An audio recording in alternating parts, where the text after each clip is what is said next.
Picture yourself standing in the shadow of Stonehenge, feeling the weight of thousands of years in the cool, rough surface of its stones. That sense of awe you feel, the humbling wonder that such immense structures were raised by human hands so long ago, is something shared by millions around the world. We've been taught that places like this were centers of ritual, calendars tracking the sun and stars, or tombs for powerful leaders. But what if that's only a fraction of the truth? What if these ancient wonders hold secrets we're only beginning to imagine? For centuries, the story of megaliths has been written by the assumptions of their discoverers' interpretations shaped by the limits of their time, technology, and worldview. We've accepted that Stonehenge was a temple, the pyramids were grand tombs, and the moai of Easter Island were silent guardians of the past. But what if these stones were meant to do more? What if they were designed to channel energy, map the earth, store knowledge, or even speak through sound and symbol in ways we're just starting to understand? In this video, we're setting out on a journey to re-examine humanity's most enduring monuments, not to dismiss what we think we know, but to expand it. We'll venture beyond the familiar narratives into the realm of alternative theories and cutting-edge research that challenge everything we've been told. From the possibility of ancient power grids to hidden geodetic codes, from resonant chambers to lost languages carved in stone, we'll explore the idea that these structures are far more complex and far more intentional than we ever realized.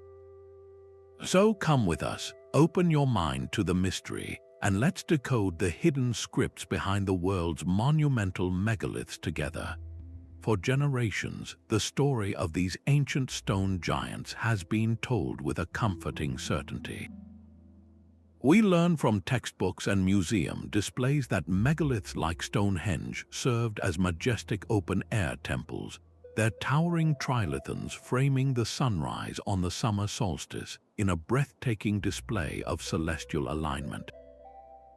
We are taught that the Great Pyramids of Giza were ultimately elaborate tombs, constructed to safeguard the divine pharaohs for their journey to the afterlife, filled with treasures to accompany them. The massive moai of Easter Island are presented as solemn ancestral figures, their backs to the sea, watching over their descendants.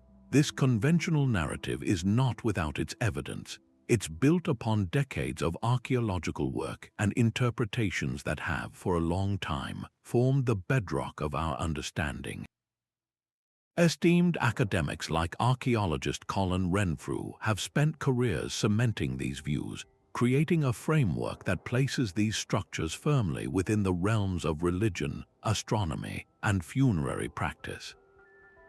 Yet, when you pause to look closer at this established story, certain questions begin to emerge, poking holes in the comfortable fabric of the narrative.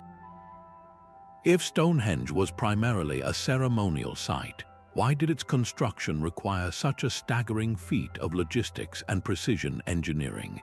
The transport of its massive bluestones from mountains over 150 miles away suggests a purpose far beyond occasional ritual gatherings.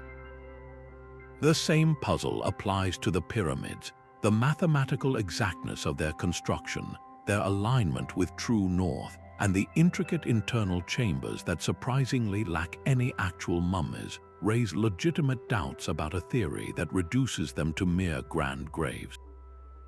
These are not simple structures, they are monuments of immense complexity, and the standard explanations can sometimes feel like they are describing a nuclear power plant by saying it's a very well-built shed. This traditional focus, while valuable, often glosses over the deeper inconsistencies.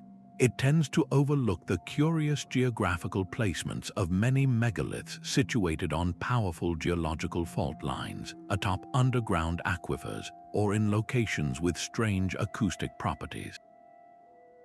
It can dismiss the intricate patterns and symbols carved into their surfaces as mere decoration, rather than considering they might be a form of recorded language or coded knowledge. By concentrating so heavily on the spiritual and astronomical, we risk ignoring the possibility of more pragmatic, multifaceted functions. What if these sites were also community centers, repositories of knowledge, advanced surveying markers, or even technological devices harnessing natural energies? The conventional narrative provides a starting point, a foundation, but a foundation is meant to be built upon, not to limit the height of the structure. It is this very act of questioning, of looking past the established interpretations, that allows us to begin a much more fascinating exploration into what these ancient wonders were truly designed to be. So if the conventional explanations feel incomplete, where do we turn for answers? One of the most captivating alternative theories suggests that these ancient stones were far from inert. They were, in fact, sophisticated devices designed to interact with the very energy of the earth itself. Imagine these monuments not as silent sentinels of the past, but as active components in a vast prehistoric power grid, humming with an energy we can barely perceive today. This idea moves us from a world of simple ritual into a realm where ancient science and spirituality might have been seamlessly intertwined. Proponents of this theory, like researcher and author Paul Devereux, point to intriguing scientific measurements taken at numerous megalithic sites. At the sprawling alignments of Carnac in France, for instance, and the ancient Rollright Stone Circle in England, teams using modern equipment have detected unusual spikes in electromagnetic activity and patterns of underground energy flow that seem to correspond directly with the placement of the stones. These aren't just random readings, they often peak at specific times of the day or year, particularly during solstices or equinoxes, suggesting a deliberate design that synchronizes with both terrestrial and cosmic cycles. The stones themselves appear to be carefully chosen for their mineral properties. Granite and sandstone, common in these constructions, contain high concentrations of quartz, a mineral known for its piezoelectric qualities, meaning it can generate an electrical charge under mechanical stress, such as the subtle seismic vibrations constantly pulsing through the planet's crust. This leads to a profound question. Did ancient cultures possess a nuanced understanding of these natural forces that modern science is only now beginning to map? It's not as far-fetched as it might sound.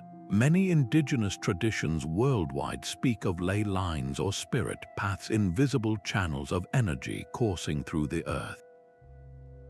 The Aboriginal concept of songlines, for example, describes how the land is crisscrossed with pathways of creative energy that can be navigated and harnessed. Perhaps the megalith builders were tapping into this very concept, erecting their structures at powerful nodal points where these energies converged. In this light, a site like Stonehenge transforms from a simple calendar into a potential amplifier or concentrator of this terrestrial power. What would have been the purpose of such a technology?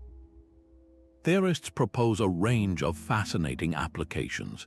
These energized sites could have served as spiritual batteries, places where the natural energy was focused to enhance meditation, healing, or visionary experiences. The sustained resonance and altered electromagnetic fields could potentially affect human brainwave patterns, facilitating states of heightened awareness or communion. Alternatively, they might have functioned as central points for agriculture, with the directed energy stimulating crop growth or enriching the soil in a form of ancient geomancy. This perspective doesn't necessarily invalidate the ritual or astronomical function. Instead, it adds a compelling new layer of practical utility. It suggests that when ancient people gathered at these spots for a ceremony aligned with the stars, they weren't just observing the heavens, they were participating in a dynamic event, actively engaging with the energy of the universe itself. This theory invites us to see these monuments not as relics of a primitive past, but as potential evidence of a sophisticated, lost science that viewed the Earth as a living, breathing entity to be respectfully collaborated with, a concept that feels remarkably relevant in our modern search for sustainable and holistic ways of living. But what if the purpose of these stones was not only to connect with the energies beneath our feet, but also to map the very surface of the Earth itself?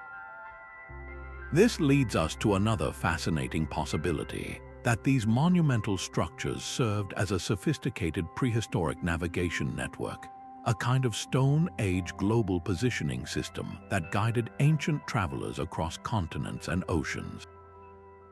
Imagine setting out on a journey thousands of years ago without paper maps or digital devices, relying instead on a series of permanent, unmistakable markers placed strategically across the landscape. This theory suggests that megaliths were far more than local temples. They were essential components in a vast, coordinated system of geodetic markers, designed to help humanity understand and navigate their world with astonishing precision. Consider the magnificent Callanish stones standing on the Isle of Lewis in Scotland. Their complex layout, often compared to a Celtic cross, doesn't just track the movements of the moon and sun in a broad ceremonial sense.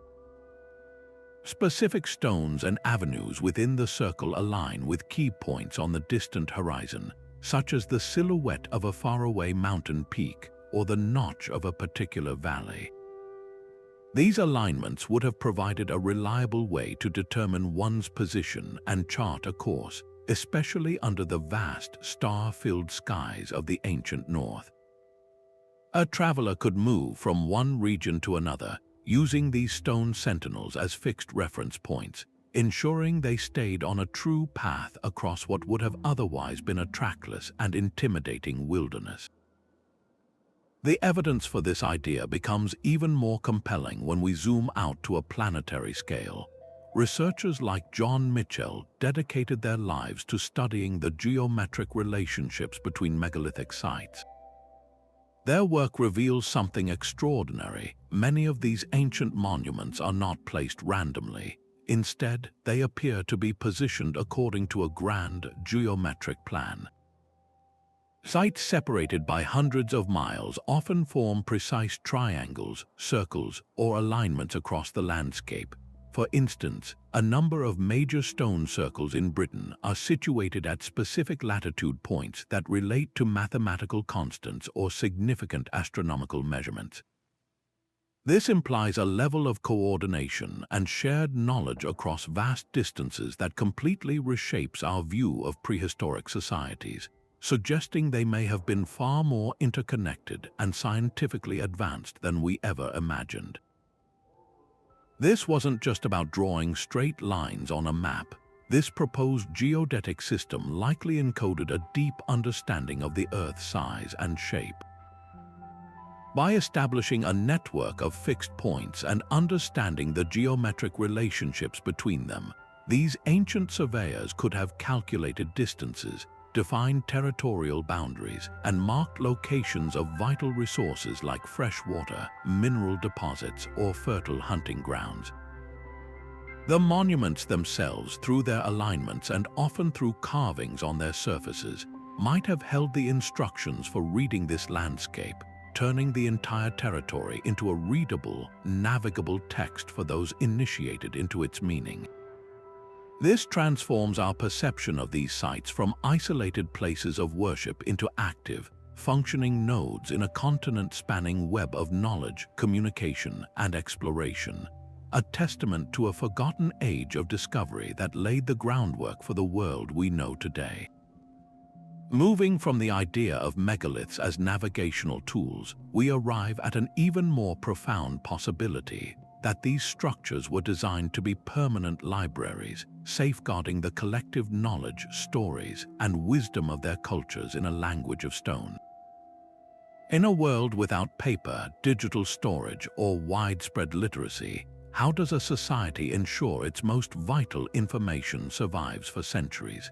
It encodes it into the most durable medium available. It builds a message meant to last for ages. This theory proposes that megaliths were not merely functional or ceremonial. They were the hard drives of the ancient world, vast repositories of cultural memory waiting for the right key to unlock their secrets. Consider the breathtaking passage tomb of Newgrange in Ireland. Its entrance is framed by a massive, intricately carved curbstone covered in spirals, diamonds, and zigzags. For a long time, these were dismissed as abstract art, the doodles of a primitive people. But what if we've been looking at it all wrong? What if these patterns are a complex code? Some researchers suggest these spirals could represent the cycles of the sun, the moon, or even life itself, a cosmological map etched in rock. The entire structure is precisely aligned so that on the winter solstice, a single beam of sunlight travels down the long passageway to illuminate the inner chamber.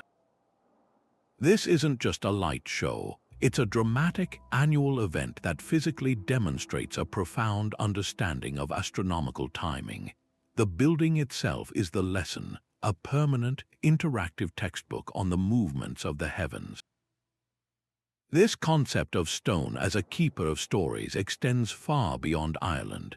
Theorists like Graham Hancock have long argued that many megalithic sites are remnants of a much older, sophisticated global culture that was all but wiped out by a cataclysm, perhaps the great floods recounted in countless myths. In this view, these monuments were built as resilient time capsules, intended to preserve critical knowledge, advanced astronomy, engineering, agriculture, or even moral philosophies, through a period of darkness, ensuring it would be rediscovered by a future civilization. They stand not just as memorials to the past, but as urgent messages for the future. The Great Pyramid's precise mathematical proportions, which encode the dimensions of the Earth, or the celestial alignments of temples at Angkor Wat that mirror the constellation Draco, could be seen as parts of this grand, global project of preservation. The message is not written in ink that fades, but in geometry, astronomy, and stonework so precise it defies simple explanation. This transforms our entire relationship with these sites. A simple spiral carved into a rock face is no longer just a decoration. It could be a chapter in a historical record, a symbol from a forgotten mythology, or a mathematical constant. The specific number of stones in a circle might encode a significant number, like the days in a lunar cycle. The acoustic properties of a chamber, which we explored earlier, might have been designed to enhance the oral recitation of these stories, making the very act of speaking them in that space a part of the ritual of remembrance. The megalith becomes a multi-sensory archive, engaging sight, sound, and even the movement of the sun to tell its tale. This perspective challenges us to become better readers, to look past the obvious and search for the deeper narrative woven into the alignment of the stones, the choice of their placement, and the symbols left behind by people who chose the most permanent canvas they could find to ensure their story would never truly be lost. Now, let's shift our focus from the grand scale of these structures to the intricate details etched upon their surfaces. Scattered across these ancient stones, from the tombs of Ireland to the menhirs of France, are countless carvings, spirals that seem to swirl into infinity, zigzags that crackle like energy, and concentric circles that ripple outward like stones dropped in a pond. For a long time, the academic establishment has often categorized these patterns as purely decorative, the artistic flourishes of a people expressing simple aesthetic tastes. But this dismissive view feels increasingly inadequate when you truly stop to look at them. The repetition of specific motifs across vast distances and different cultures hints at something far more significant. What if we've been mistaking an entire library for wallpaper? What if these carvings are not mere ornamentation, but a sophisticated form of symbolic communication, a proto-writing system designed to convey complex ideas across generations. Take, for instance, the incredible passage tomb on the small island of Gavrinis in Brittany, France. The interior walls of this monument are a breathtaking tapestry of carved patterns. To the untrained eye, it might look like abstract art, but upon closer inspection, the precision and repetition are striking. Some of the patterns bear an uncanny resemblance to waveforms or sine curves, the kind that represent sound vibrations or energy frequencies. Others appear to map out complex mathematical sequences or geometric principles. This isn't the kind of haphazard scratching one would expect from simple decoration. It looks deliberate, intentional, and deeply coded. It suggests that the builders were not just artists but thinkers, encoding information about their understanding of the natural world, perhaps principles of physics, mathematics, or cosmology directly into the stone itself. This idea of a symbolic language finds powerful support in the work of anthropologists like Marija Gimbutas, who dedicated her career to studying the symbols of what she termed Old Europe. She argued that recurring motifs like the spiral, the triangle, and the zigzag were not random but formed a shared vocabulary of cosmological beliefs and social codes.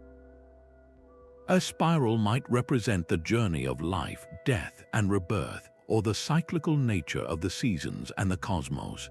Zigzags could symbolize water, serpents, or the path of spiritual energy. By analyzing the context and combination of these symbols across different sites, Gimbutas and others propose that we can start to decipher a narrative about how these people viewed their universe, their deities, and their place within the natural order. This was a language without alphabets where meaning was conveyed through shape, form, and placement. When we begin to trace these patterns across the globe, the implications become even more profound. We find the same spiral motifs appearing on the stones of Newgrange in Ireland, on temple artifacts in Malta, and in ancient rock art from cultures oceans apart. While independent invention is always possible, the consistency is provocative. It suggests the potential existence of a universal symbolic language, a shared set of core ideas that transcended cultural and linguistic barriers. This doesn't necessarily mean a single global culture, but rather that humanity, in its early stages of monumental expression, gravitated toward similar symbols to represent fundamental concepts about life, the universe, and the sacred.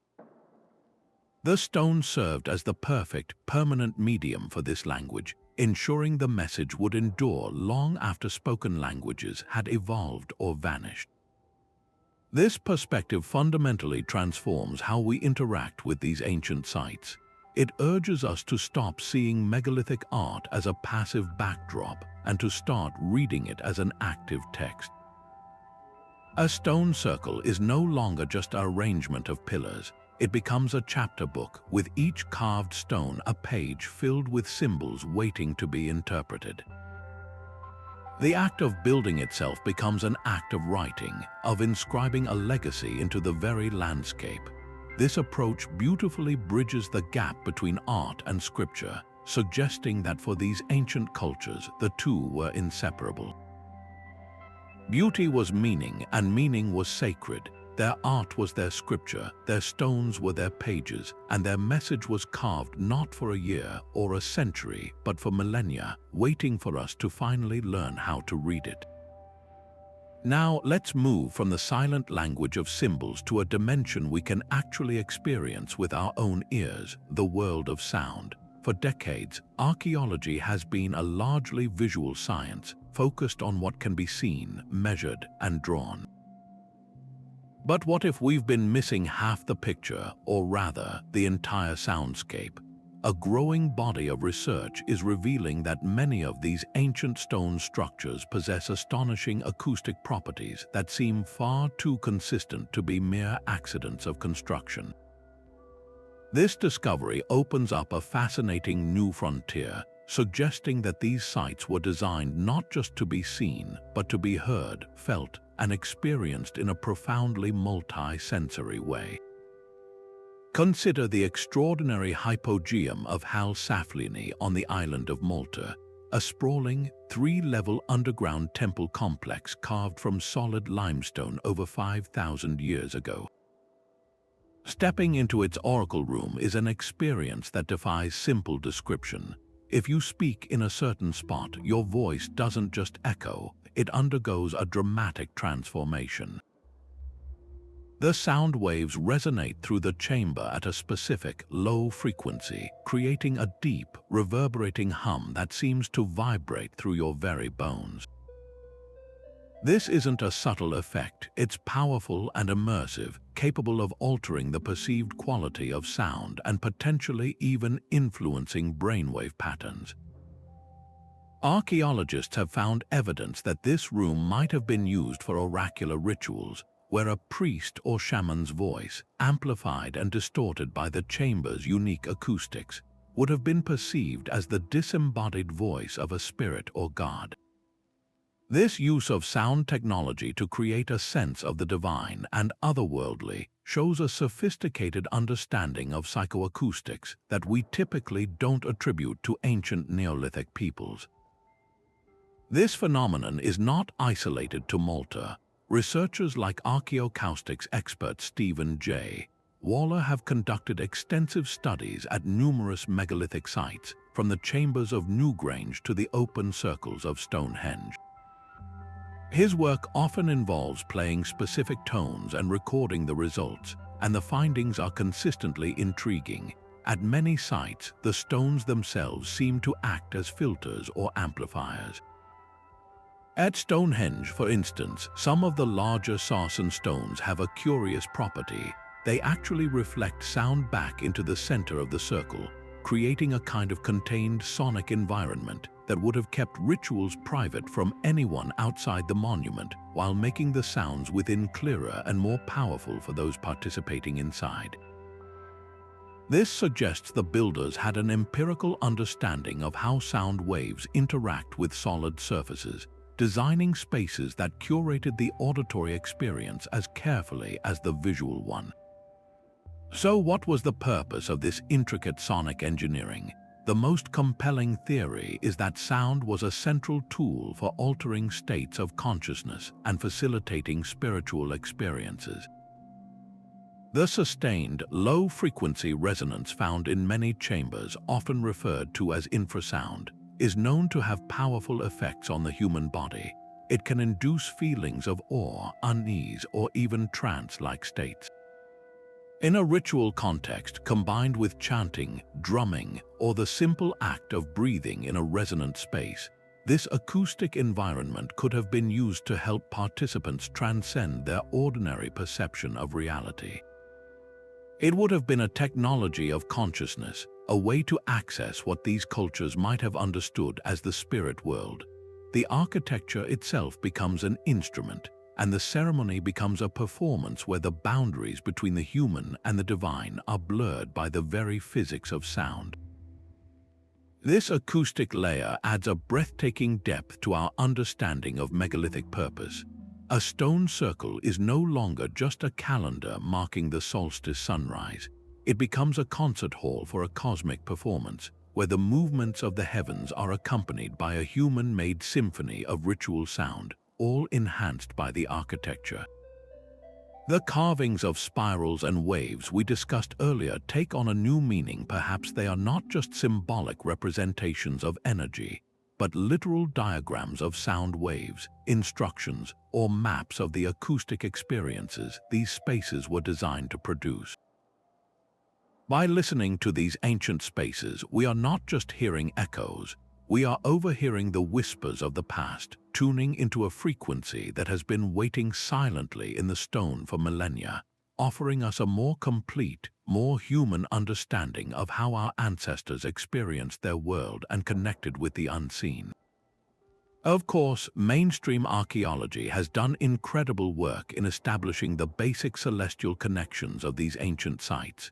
We can all appreciate the awe of watching the sun rise perfectly between the stones of Stonehenge on the summer solstice, an event that draws thousands of visitors every year. This connection to the heavens is undeniable and forms a critical part of the story. But what if this solar and lunar alignment is just the opening sentence of a much longer, more complex narrative written in the stars? A growing number of researchers are pushing us to look deeper, suggesting that the astronomy encoded in these stones is far more sophisticated than a simple farmer's almanac for planting crops. It might represent a profound philosophical system, a way to map the cosmos and humanity's place within it, and even a method for recording history itself on a millennial scale. Let's travel to the vast, arid expanse of the Egyptian Sahara, to a site known as Nabta Playa. Here, around the time Stonehenge was first being conceived, a group of nomadic cattle herders arranged a series of stones into a circle. On the surface, it appears much simpler than the grand monuments we've discussed, but its simplicity is deceptive. This circle doesn't just mark the solstices. Its smaller stones align with the rising points of key stars, particularly those in the constellation Orion.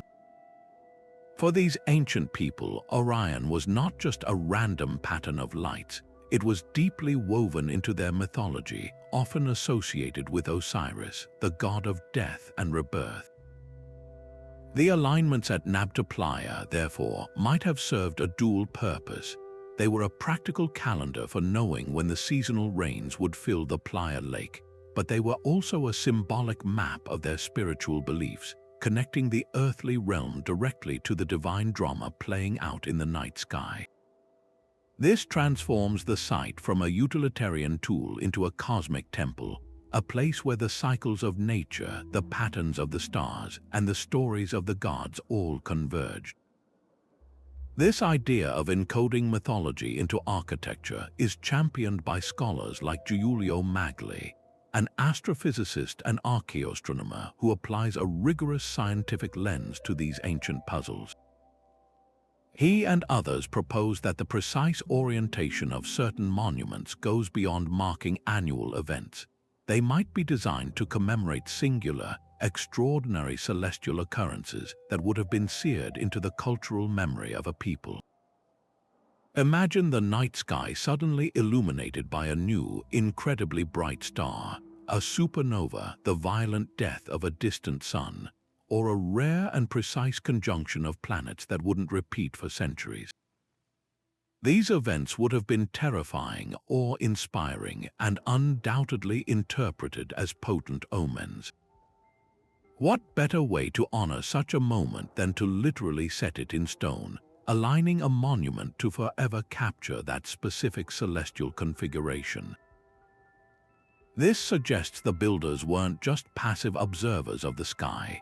They were meticulous record keepers of cosmic history, building permanent landmarks to ensure that a truly epochal event would never be forgotten. This perspective forces us to radically upgrade our estimation of prehistoric knowledge. It paints a picture of astronomer priests who could track the slow, wobbling precession of the Earth's axis, a cycle that takes 26,000 years to complete, and who understood the subtle differences between the solar year and the sidereal year based on the fixed stars. The placement of a monument might not just be about where the sun rises today, but where a specific star rose 1,000 years in the past or would rise 1,000 years in the future. This long-term cosmic vision implies a civilization thinking in terms of epochs, not just seasons. Their structures become bridges between earth and sky in the most literal sense, anchoring their world to the immutable cycles of the cosmos. They were creating a permanent, stable center in a seemingly chaotic universe, using the predictable motions of the heavens to create order, meaning, and a sense of permanence in their own lives. By re-examining these alignments with this deeper, more nuanced understanding, we start to see these monuments not as primitive calculators, but as the ultimate expression of humanity's timeless and profound quest to understand its place in the vast, magnificent expanse of the universe. This deliberate connection to the very bones of the Earth pushes our investigation even further, from the celestial patterns above to the powerful, hidden forces flowing beneath our feet. When we map the locations of these ancient monuments against the geological underpinnings of the landscape, a startling pattern begins to emerge, one that suggests their placement was anything but random. It appears the builders didn't just choose a pretty hilltop or a convenient flat plain. They sought out very specific and often geologically dynamic locations with an intention that speaks to a deep, almost symbiotic relationship with the living planet. Consider the awe-inspiring citadel of Machu Picchu, perched high in the Peruvian Andes. Its breathtaking location is often attributed to defensive strategy or royal seclusion, but that's only part of the story. The entire complex is constructed directly atop a major geological fault line. This isn't a precarious coincidence, it was a brilliant architectural choice. The fractured rock along the fault made the daunting task of quarrying and shaping the massive granite blocks significantly easier for the Inca builders. But the reasoning likely went far beyond simple convenience.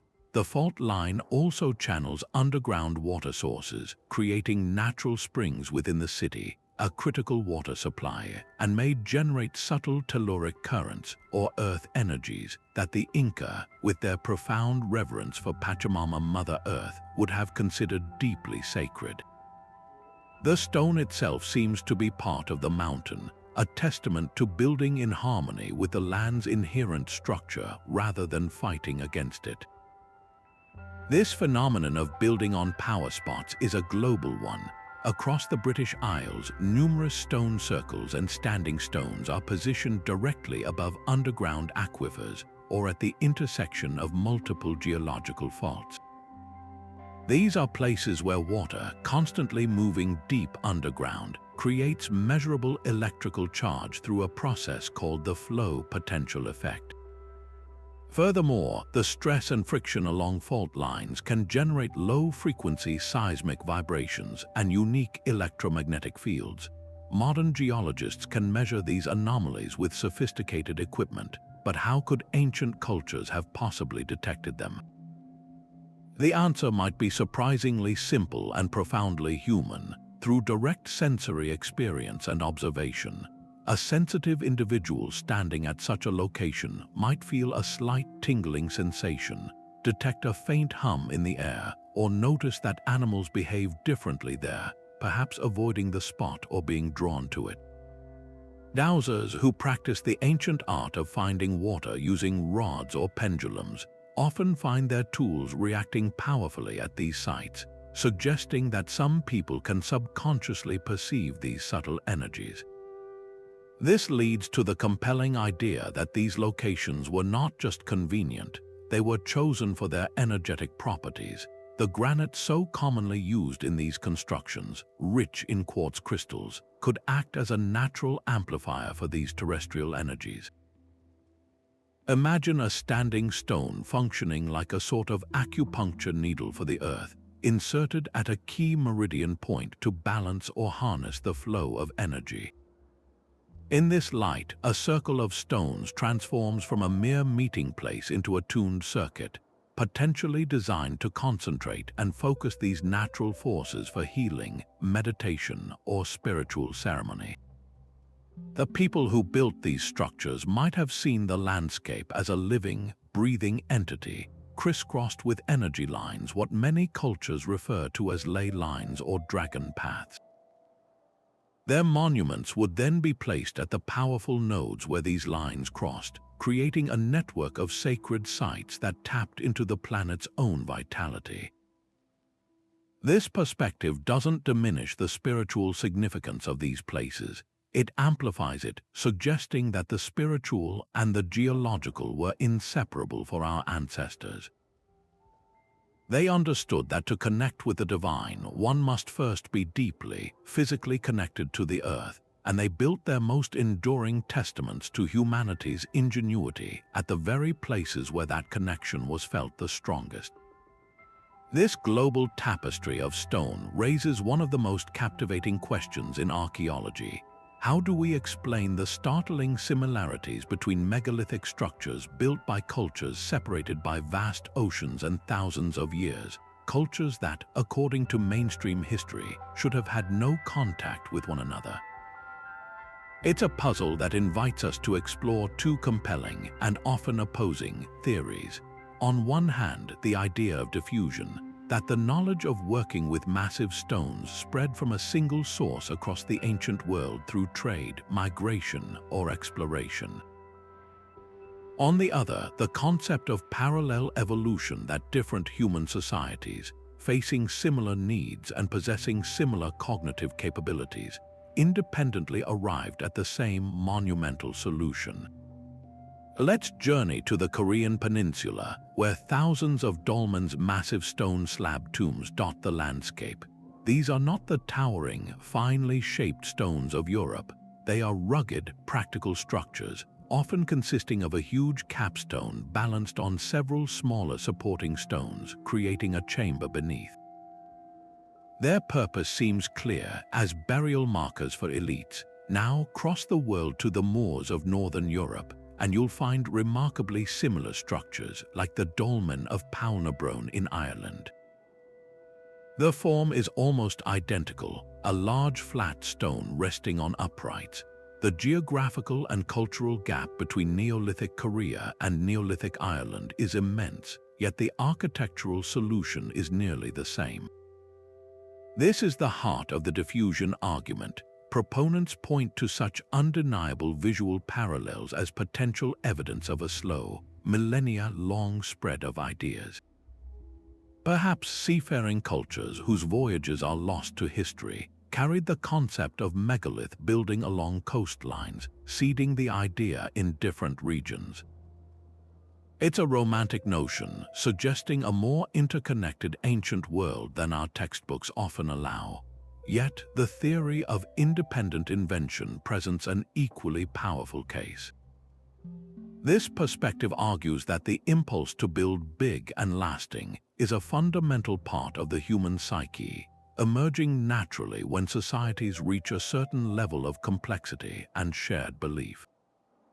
Consider the universal human experiences that might trigger such a response: the awe we feel when looking at a mountain, the deep psychological need to honor the dead and mark their passage in a way that defies time.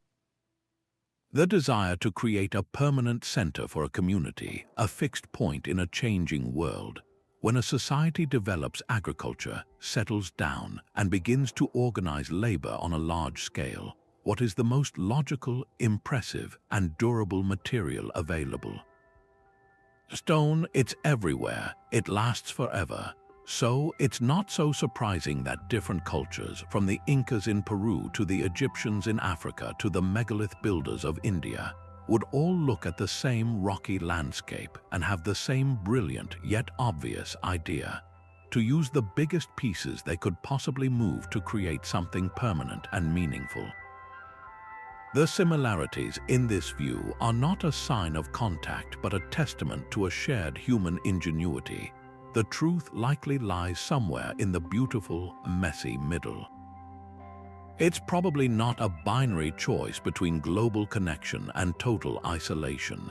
Think of it as a spectrum. Some concepts might have indeed traveled incredible distances through ancient networks we can barely trace today. The precise astronomical knowledge encoded in many monuments, for instance, feels so specific that its independent discovery multiple times seems less likely. Yet, the basic form of a large standing stone or a stone table, a dolmen, is such a simple, robust structure that it could easily have been invented multiple times. A child stacking rocks does the same thing. It's a fundamental principle of construction. This is where the patterns become so revealing. It's not just that everyone built with big stones, it's how they used them. The recurring themes of alignment with celestial bodies, The choice of specific rock types with acoustic or energetic properties, and the incorporation of symbolic art suggest a convergence not just of engineering, but of worldview. Different cultures were asking the same big questions about life, death, and the cosmos, and they were using the most permanent medium they had to inscribe their answers onto the planet itself. This cross-cultural examination does more than just solve an academic puzzle. It profoundly enriches our perspective. It shows us that these awe-inspiring monuments are not isolated curiosities or the products of strange, alien cultures. They are part of a broad, deep, and fundamentally human narrative, a narrative about our need to create, to commemorate, to connect with the universe, and to leave a mark that whispers our story long after we are gone. To truly understand the story of megaliths, we must also examine the story of those who first tried to tell it. The early theories that shaped our understanding for generations were not formed in a vacuum. They were products of their time, deeply influenced by the cultural and technological limitations of the era in which they were conceived. The 19th century, a period of expansive European colonialism, saw the first major wave of archaeological interest in these ancient sites. Explorers and scholars, armed with a firm belief in the superiority of their own civilizations, often approached megaliths with a set of preconceived notions that drastically colored their interpretations. When faced with the immense stone circles of Britain or the towering dolmens of France, the prevailing mindset led them to attribute these structures to what they condescendingly termed primitive societies. The idea that indigenous European cultures or other local groups could have possessed the sophistication, organization, and engineering prowess required for such feats was simply outside their worldview.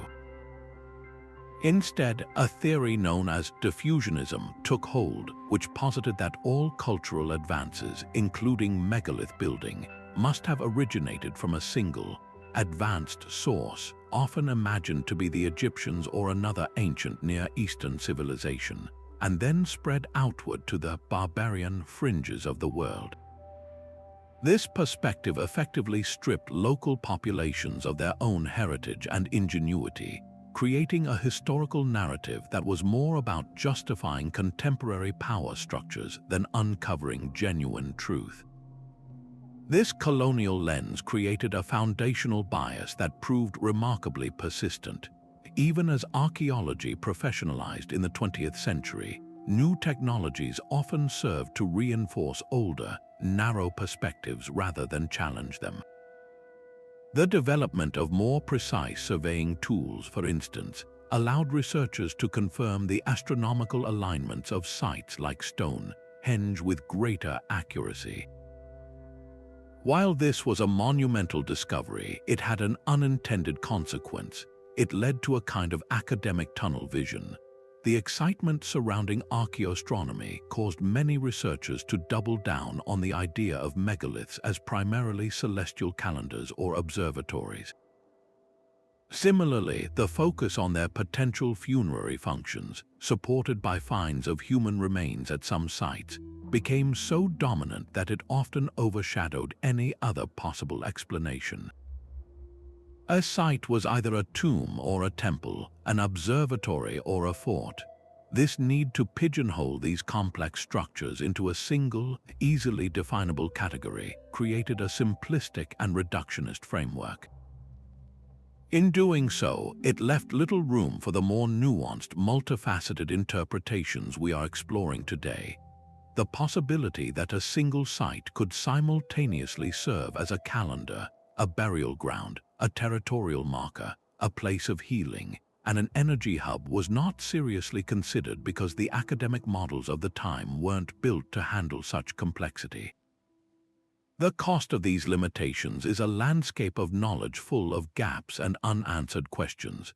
Perhaps the most significant casualty was the dismissal and outright ignoring of indigenous knowledge and oral traditions. For local communities who had lived in the shadow of these stones for centuries, the sites were often woven into the fabric of their history, folklore, and identity. Their stories spoke of giants, of gods, of creation events, and of practical uses as meeting places or navigation markers. But to the early archaeologists, these were merely superstitious myths, quaint stories unworthy of serious scientific consideration. This arrogant dismissal meant that a vast repository of potential insight passed down through generations was largely excluded from the official record. We are only now beginning to appreciate the profound value of this knowledge, realizing that these oral histories can offer crucial clues about a site's purpose that are not immediately apparent from its physical remains alone. This is where the work of modern critics like archaeologist Timothy Darvill becomes so vital. Darvill and others are championing a more holistic, multidisciplinary approach that actively seeks to break free from these historical constraints. This new methodology doesn't throw out the old findings, but instead seeks to integrate them into a much broader context. It welcomes insights from geologists to understand why a specific type of stone was quarried from a specific location. It collaborates with acoustic engineers to map the soundscapes of ancient chambers. It engages with anthropologists to respectfully study oral histories and with physicists to measure subtle energy fields. This collaborative spirit acknowledges that no single discipline holds all the answers. By acknowledging the biases and blind spots of the past, we are not condemning the early pioneers but learning from their limitations. We are building upon their work, correcting their course, and finally opening the door to the fresh, imaginative, and truly awe-inspiring interpretations that these magnificent monuments have always deserved. While our understanding of megaliths was once limited by the tools of the past, we are now living in a golden age of discovery, powered by a suite of technologies that are fundamentally rewriting the story of these ancient sites. For centuries, archaeologists relied on shovels, measuring tapes, and their own keen eyesight, and while these methods revealed much, they could only scratch the surface, both literally and figuratively. Today, a quiet technological revolution is underway, allowing us to peer through solid earth, map invisible energies, and recreate lost soundscapes, revealing a hidden world of complexity that our ancestors knew intimately but which has been lost to us for millennia. One of the most powerful tools in this new arsenal is LiDAR, or light detection and ranging.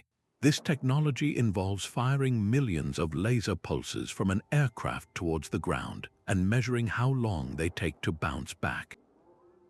By digitally stripping away layers of vegetation and even modern infrastructure, LiDAR creates incredibly detailed, three-dimensional maps of the Earth's surface, revealing features that are completely invisible to the naked eye. This has been nothing short of revolutionary in places like the jungles of Central America, where vast Maya cities, complete with pyramids, roadways, and irrigation systems, have been discovered hidden beneath a dense canopy that had concealed them for centuries. But it's just as impactful at well-known sites. Around Stonehenge, LiDAR surveys have revealed a stunningly complex ritual landscape that extends far beyond the famous circle. They've identified the remnants of processional avenues, the foundations of numerous smaller satellite shrines, and even enormous pits that may have held towering timber posts, painting a picture of a dynamic, bustling ceremonial center that was constantly evolving over thousands of years, a far cry from the isolated monument we see today. Beyond mapping what's on the surface, other technologies allow us to see deep into the ground without ever lifting a shovel. Ground-penetrating radar sends high-frequency radio waves into the Earth and reads the signals that bounce back, creating a sonogram of the subsurface. This has been crucial for discovering buried chambers, hidden passages, and the intricate network of post holes that reveal the exact sequence and method of construction. At the great Neolithic tomb of Newgrange in Ireland, GPR helped confirm the existence of a previously unknown and massive buried retaining wall, fundamentally changing our understanding of the monument's original scale and appearance. Perhaps even more fascinating is the use of magnetometry, which measures tiny variations in the Earth's magnetic field. These variations can reveal where ancient hearths once burned, where pits were dug and filled with organic material, or where stones have been removed or rearranged. This allows archaeologists to essentially see the ghostly imprint of ancient human activity, mapping out where people gathered, cooked, worked, and lived around these monuments, bringing the silent stones to life with the vibrant hum of past communities. The technological exploration doesn't stop with structures. It extends into the very sensory experience of these places. Sophisticated audio software and portable recording equipment are now used to meticulously map the acoustic properties of megalithic sites. Researchers can play specific frequencies and measure the reverberation, echo, and resonance within stone chambers and circles. This has provided hard data to support the theory that sites like the hypogeum of Hal Saflieni were intentionally designed to create powerful auditory effects. We can now quantify the exact resonant frequency of a chamber and understand how it would have altered the human voice or the sound of a drum, moving beyond speculation and into the realm of measurable, repeatable science. This acoustic data allows us to not just imagine, but to truly hear how sound would have been an integral, manipulative part of the ritual experience, used to induce states of trance or to make a speaker's voice seem supernaturally powerful. Perhaps the most profound impact of this technological leap is its ability to settle long-standing debates and challenge stubborn orthodoxies with cold, hard data. For years, the idea that some megalithic sites were placed to mark geological fault lines or underground water sources was often dismissed as fringe speculation.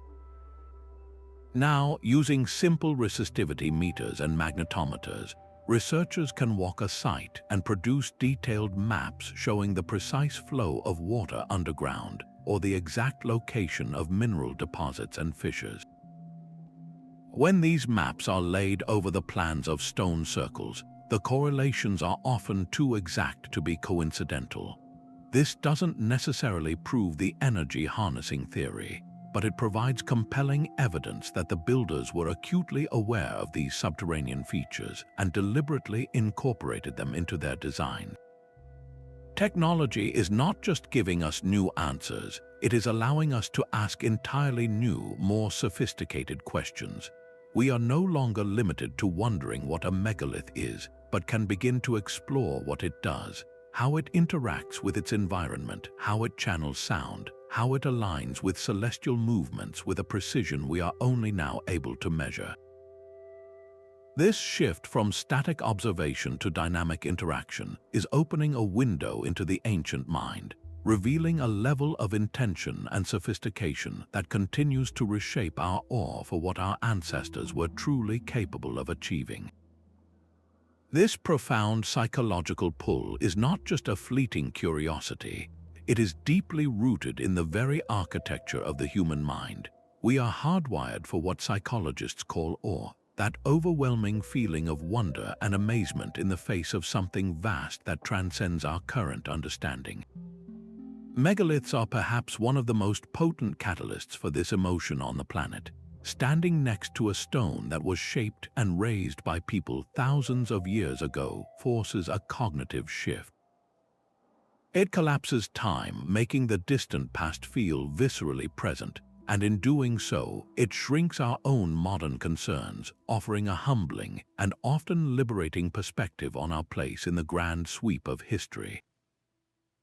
This encounter with the sublime doesn't just make us feel small.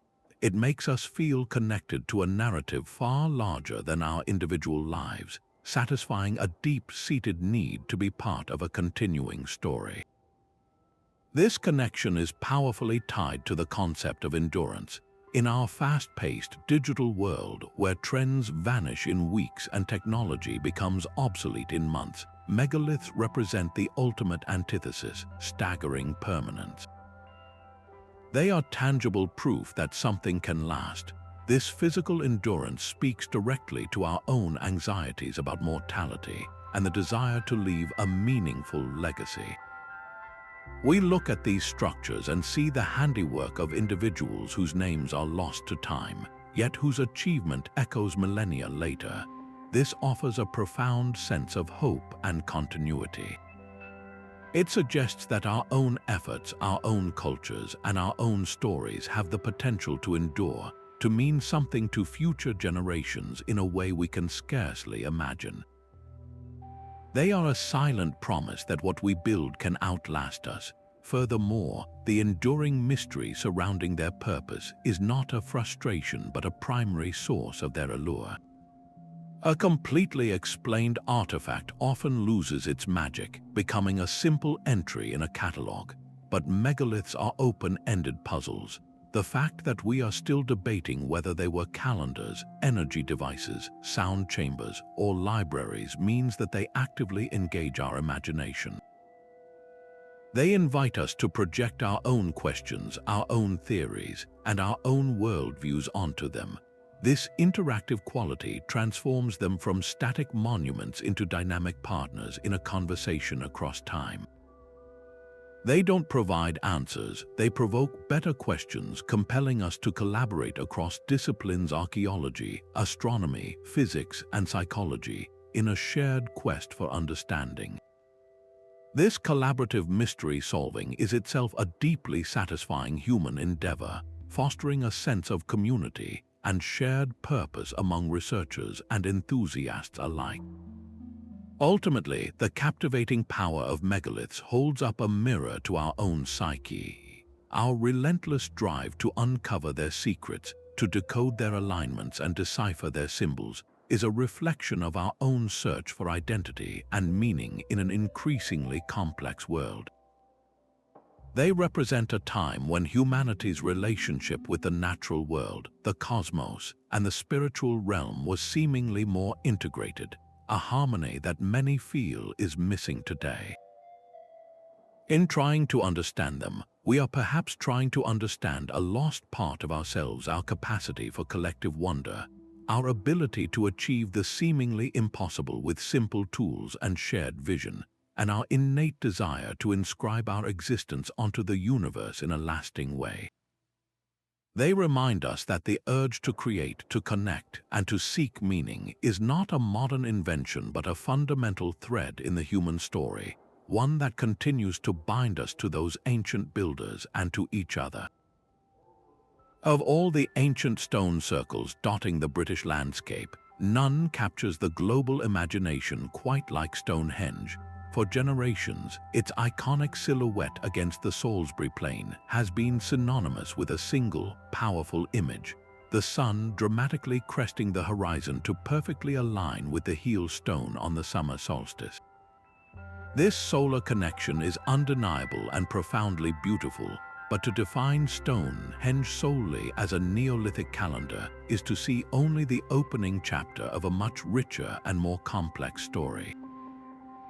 A wave of new archaeological evidence and bold reinterpretations is now painting a picture of a site that was far more than a celestial timekeeper. It was a dynamic, multi-purpose hub that evolved over centuries, serving the physical, spiritual, and social needs of a sophisticated society. One of the most compelling new theories reimagines Stonehenge as a center for healing and pilgrimage. This idea centers on the smaller, distinctive blue stones that form the inner circle and horseshoe of the monument. Geochemical analysis has traced these stones all the way to the Preseli Hills in Wales, a grueling journey of over 150 miles. Why would a civilization undertake such a Herculean logistical effort? The answer might lie in the stones themselves. The blue stones are a form of spotted dolerite and rhyolite, and in many ancient cultures, stones with such unique visual properties were believed to hold powerful therapeutic or magical qualities. Folklore from the Preseli region itself speaks of healing springs and magical stones. Archaeologists like Professor Timothy Darville have proposed that Stonehenge was a Neolithic Lourdes, a destination for the sick and injured who traveled great distances to be near these powerful rocks, perhaps to bathe in water poured over them or to simply be in their presence, seeking a cure. The discovery of a significant number of human remains in the area showing signs of severe trauma and disease, some from as far away as the Alps, lends strong support to this theory, suggesting people were undertaking arduous journeys not just for ritual but for hope. Beyond the potential for healing, the sheer scale of construction hints at another critical function: social and political unification. Transporting the massive sarsen stones from closer quarries and the blue stones from Wales would have required a staggering mobilization of labor, organization, and resources. This was not the project of a small, isolated tribe. It required the coordinated effort of many different communities across a wide region, all working toward a common, monumental goal. This collective endeavor would have forged powerful alliances, created a shared identity, and established a central meeting place for a far-flung population. Excavations around the wider Stonehenge landscape have uncovered compelling evidence of this.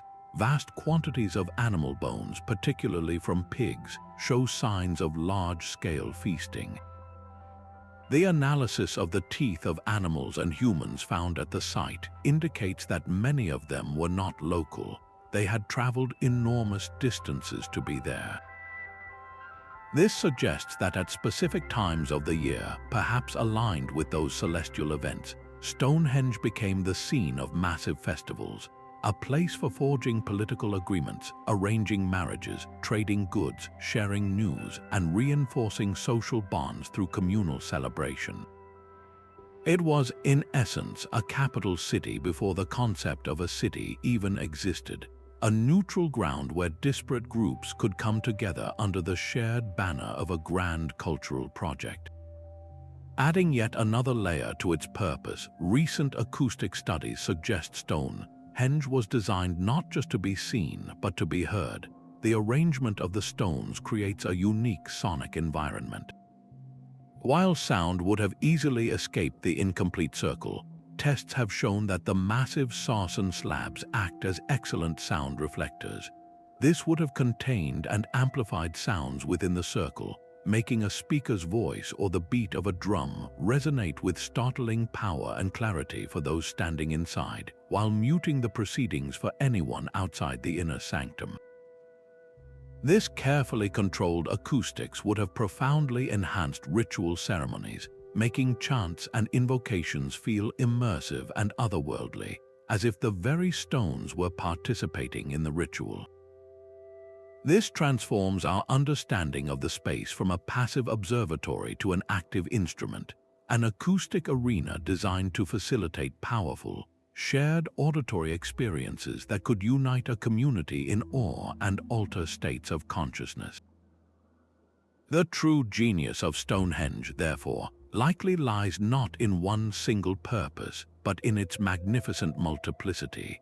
It was not either an observatory or a healing center or a festival ground. It was all these things and more at once. Its function evolved over its long history, just as the society that built it evolved. It began as a simple earthwork enclosure, growing over centuries into the stone circle we recognize today. This layered development mirrors the complexity of human culture itself, reflecting our innate drive to create spaces that serve our many needs: the scientific, the spiritual, the medical, and the social. Stonehenge stands not as a mysterious relic with a single, lost secret, but as a testament to the integrated worldview of our ancestors, a place where the cycles of the sun, the quest for health, the power of sound, and the bonds of community all converged into one enduring, stone-built symbol of what humanity can achieve when we work together toward a common, awe-inspiring vision. Now let's turn our gaze from the misty plains of England to the sun-scorched sands of Egypt, to the most iconic megaliths of all, the pyramids of Giza.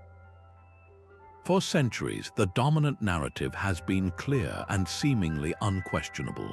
These were grandiose tombs built by pharaohs as eternal resting places to safeguard their journey into the afterlife. This explanation is satisfying in its simplicity, neatly fitting into our understanding of ancient Egyptian culture with its deep obsession with death and immortality. Yet, when you actually step inside the Great Pyramid, a curious and unsettling fact immediately challenges this foundational belief. There has never been a mummy discovered within its confines. The magnificent sarcophagus in the king's chamber was found utterly empty, devoid of any royal remains or the vast treasures that typically accompanied a pharaoh to the underworld. This profound absence is the first thread that, when pulled, begins to unravel the simple tomb theory and opens the door to a world of far more intriguing possibilities. If the primary purpose wasn't interment, then what other function could demand such unimaginable effort and precision? One compelling line of inquiry focuses on the pyramid's mind-boggling mathematical and astronomical sophistication. The Great Pyramid isn't just a pile of rocks, it is a monument of breathtaking geometric perfection. Its base is almost a perfect square, with sides aligned to the four cardinal directions with an error margin of less than 1/15 of a degree, a feat of surveying that would be impressive even with modern technology. This precise alignment with true north suggests the builders possessed an advanced understanding of the Earth's rotation, not just a casual observation of the stars. Furthermore, the ratio of the pyramid's perimeter to its height equals 2 times pi, the fundamental mathematical constant. This incorporation of pi into its core dimensions implies a knowledge of advanced mathematics that, according to conventional history, shouldn't have existed for millennia. These aren't the kinds of details necessary for a mere tomb. They are the hallmarks of a structure built to encode and preserve complex knowledge. This leads to the fascinating theory that the pyramids were not tombs at all, but vast repositories of information, a stone encyclopedia designed to survive a global cataclysm. The dimensions, angles, and alignments could be a way of storing fundamental units of measurement, astronomical data, or even the spherical dimensions of the Earth itself. The precise length of the pyramid's sides might relate to the length of the solar year, while the height might correspond to the distance from the Earth to the Sun. In this view, the pyramid becomes a silent teacher, its very form a lesson in geodetic and cosmic science, waiting for a civilization advanced enough to understand its language. It transforms from a house for the dead into a beacon of knowledge for the living, a resilient data bank built to withstand the erosion of time and the forgetfulness of humanity. Another school of thought ventures into the realm of energy, proposing that the Great Pyramid was a massive, sophisticated power plant. This theory hinges on the properties of the materials used. The pyramid's exterior was once covered in brilliant white Tura limestone, a stone with a high concentration of calcite crystals. Calcite is piezoelectric, meaning it generates an electrical charge when subjected to mechanical stress, such as the constant, subtle seismic vibrations of the Earth. The interior chambers are built from granite, another piezoelectric material. Proponents of this idea suggest the pyramid's specific design, its narrow shafts, its grand gallery acting as a resonant sound box, and its subterranean chamber could have been engineered to harness and amplify these natural terrestrial energies. The structure might have functioned to concentrate this energy at its apex, creating a powerful field for purposes we can only speculate about, perhaps for healing, spiritual enhancement, or even as a wireless energy transmitter, a concept that feels startlingly modern. This theory reimagines the pyramid not as a silent sepulchre, but as a dynamic, humming piece of technology, actively interacting with the forces of the planet. Beyond the scientific and energetic theories, there is a powerful symbolic interpretation. The pyramid's shape, ascending from a square base to a singular point, is a universal symbol of the journey from the material world to the spiritual realm, from the earthly to the divine. It may have served as an initiation site where priests or pharaohs underwent profound rituals to symbolically die and be reborn with enhanced wisdom and a connection to the gods. The challenging ascent through its narrow passages and grand chambers could have represented a metaphorical journey through the underworld, emerging into the king's chamber, a space designed with specific acoustic properties to induce altered states of consciousness through chanting and resonance for a final, transformative revelation. In this role, the pyramid was a machine for spiritual transformation, its architecture meticulously designed to facilitate a psychological and mystical experience, making it a temple not for the dead, but for the enlightenment of the living. The true wonder of the Giza Plateau may lie not in choosing one of these theories over the others, but in considering their harmonious overlap. The pyramid's design demonstrates that its builders saw no distinction between science, spirituality, and symbolism. The same mathematical precision that aligns it with the stars also creates its perfect form, a shape that resonates with spiritual meaning and potentially with physical energy. It could have been all these things at once: a university of stone encoding knowledge of the universe, a power station harnessing the Earth's pulse, and a sacred temple for the highest rites of passage.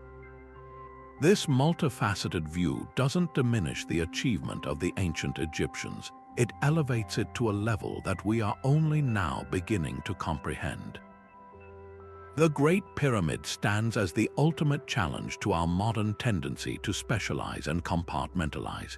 It is a silent, majestic reminder that the greatest human achievements often emerge from a holistic vision, one that seamlessly weaves together the threads of the measurable and the mystical into a single, enduring testament to ingenuity. Isolated in the vast expanse of the Pacific Ocean, Easter Island, or Rapa Nui, presents one of archaeology's most captivating and poignant mysteries. The island's iconic moai, those brooding stone giants with their inscrutable expressions, have long been interpreted through a familiar, albeit limited, lens. The standard story tells us they were deified ancestors, carved and erected to watch over the living, their backs to the sea as they faced inland toward the villages of their descendants. This spiritual role is powerful and undoubtedly contains a core of truth, honoring the lineage and identity of the island's clans. But when you stand on that remote island and see these colossal figures, some weighing over 80 tons, strategically placed along the coastline, a pressing question arises: was their purpose solely spiritual? The sheer scale of the endeavor, in such a resource-limited environment, suggests their function was far more complex and deeply integrated into the very survival of the people who built them. A closer examination of their placement reveals a logic that goes beyond the ceremonial. The ahu, the massive stone platforms that serve as the foundations for the moai, are not randomly scattered. They are positioned with deliberate intention along the island's perimeter. This strategic coastal alignment has led researchers to propose that the statues served as highly visible territorial markers, denoting the land and resource rights of different kinship groups. In a society without written deeds or borders, what could be a more powerful statement of ownership and identity than a permanent, towering ancestor gazing out over your clan's fishing grounds and agricultural plots? They were a silent, immutable code of law carved in stone, a constant reminder of the social and geographical order that structured Rapa Nui life. This transforms them from passive idols into active participants in the island's social and political landscape, functioning as a system of governance and community organization. Perhaps even more compelling are the recent theories that position the Moai at the heart of the island's ecological systems. Rapa Nui has no permanent streams and limited freshwater sources, making rainfall the primary lifeline. A groundbreaking study proposed that the Ahu platforms were not just foundations but sophisticated water management structures. The porous nature of the coral and rubble used in their construction is thought to have acted as a natural filtration system. As rainwater flowed down from the inland quarries, it would percolate through the Ahu, being cleansed of impurities before emerging along the coastline as fresh, drinkable water seeping into the sea. In this interpretation, the Moai did more than just watch over the people. They literally helped provide for them.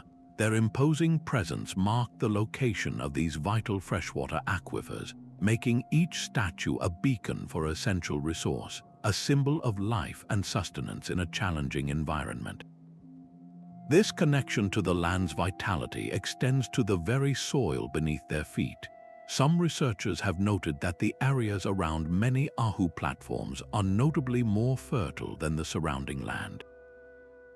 The theory suggests that the construction process itself, which involved creating beds of crushed rock and organic material, unintentionally created rich, well-drained soils perfect for cultivation.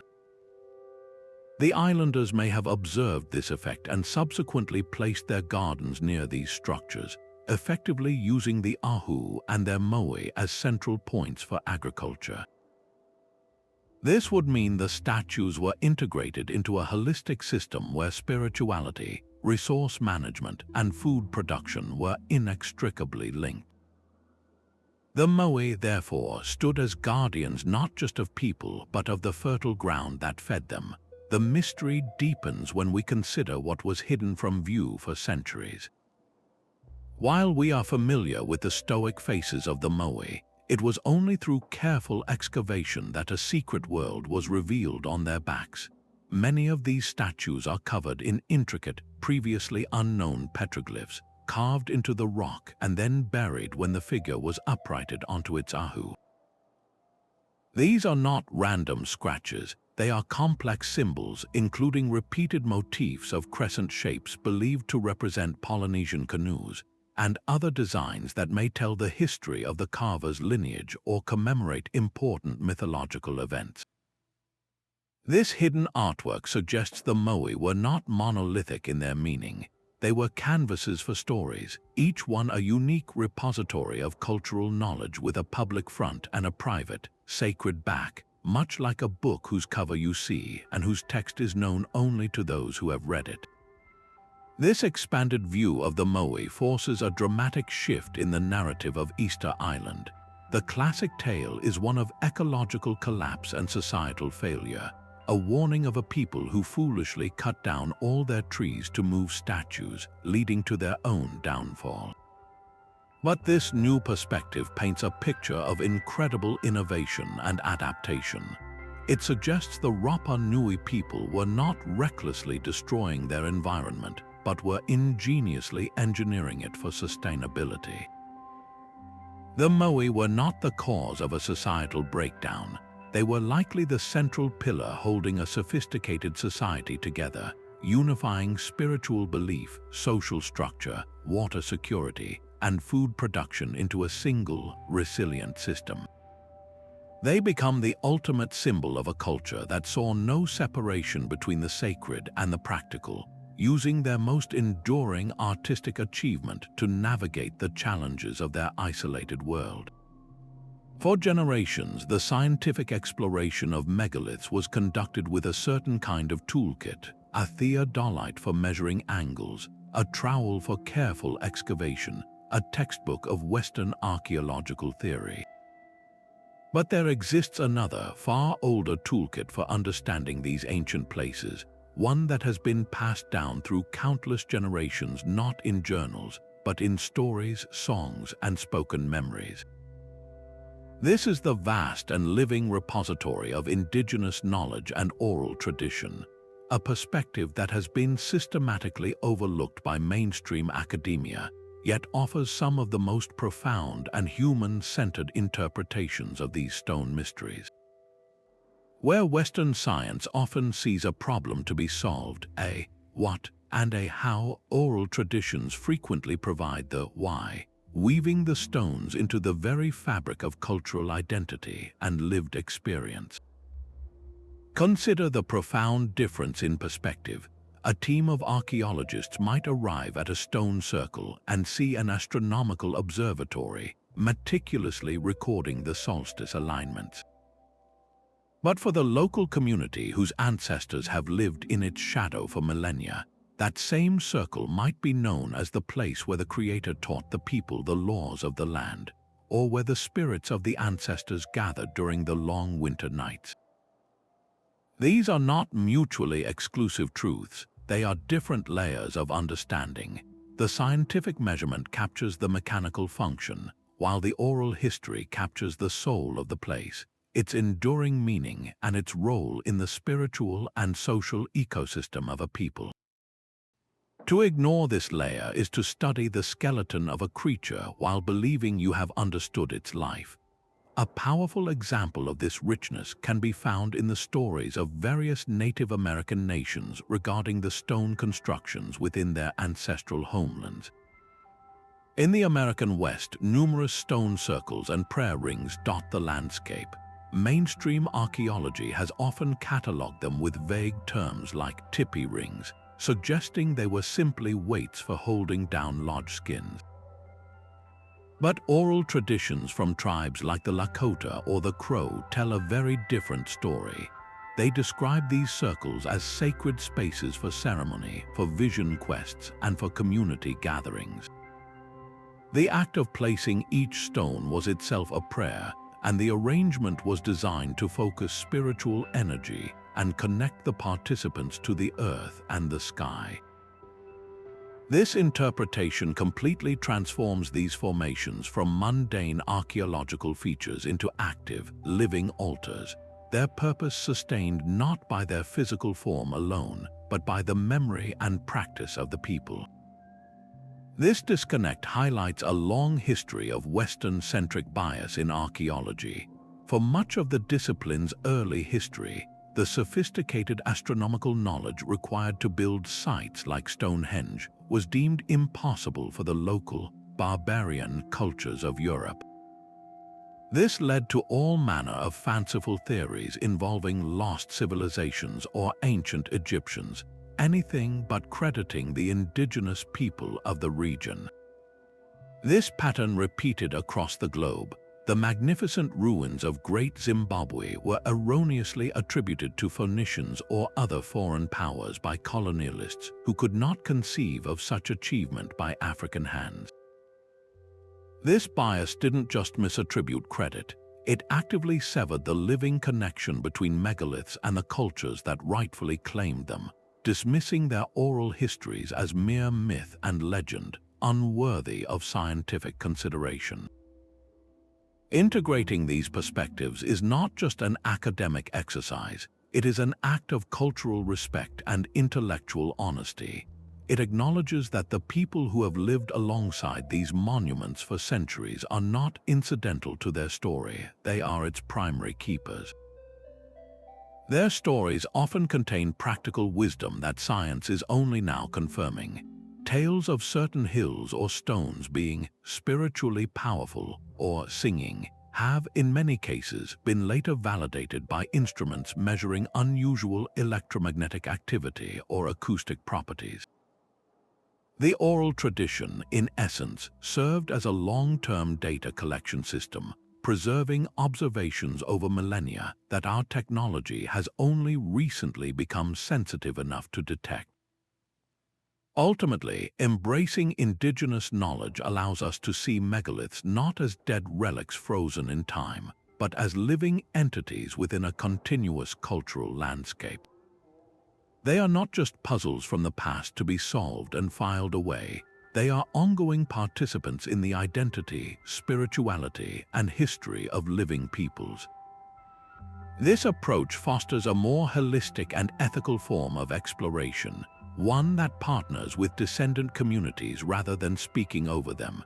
It reminds us that the true purpose of these stones may never be found in a soil sample alone, but in the stories that have weathered the centuries, waiting for us to finally listen. This is the great turning point in our quest to understand these ancient wonders, the moment we realize that no single lens is wide enough to capture their full picture. For too long, we've tried to force these complex structures into the neat, confined boxes of individual academic disciplines. The archaeologist sees a tomb, the astronomer sees an observatory, the geologist sees a quarry, and the anthropologist sees a ritual space. Each perspective is valid, yet each is also incomplete on its own. The true breakthrough comes when we stop seeing these as competing explanations and start weaving them together into a single, richer tapestry of understanding. It is at this vibrant intersection of science, history, and informed speculation that the hidden scripts of the megaliths finally begin to come into focus. Consider the powerful synergy that emerges when we pair the hard data of modern physics with the meticulous work of field archaeology. We can now take the ground-penetrating radar maps that reveal a site's hidden subterranean features and overlay them with magnetometer readings that chart unseen electromagnetic anomalies. Then we can bring in acoustic engineers to measure how sound waves behave within that specific stone arrangement. And finally, consult historians to cross-reference those sonic properties with ancient texts describing ritual chanting or the use of specific instruments. This isn't a scattergun approach. It's a deliberate, multi-pronged investigation where the findings from one field actively inform and validate the questions being asked in another. The resonance frequency measured in a chamber might explain why a particular myth describes the space as the place where the stones sing, a connection that would be utterly invisible to a physicist or a folklorist working in isolation. This collaborative spirit also allows for truly innovative methodologies that would have been unimaginable a generation ago. For instance, we can now use software developed for analyzing geological vibrations in modern construction to create digital models of how entire stone circles might have responded to seismic activity or even to the rhythmic stomping of dancers during a ceremony. We can apply principles of fluid dynamics to understand how rainwater would have flowed across carved symbols on a monument, potentially revealing which patterns were meant to be most prominent during a storm.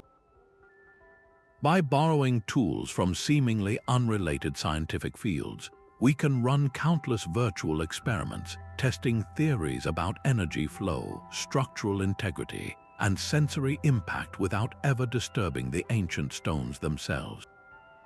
Perhaps most crucially, this interdisciplinary bridge allows us to reunite the measurable with the meaningful.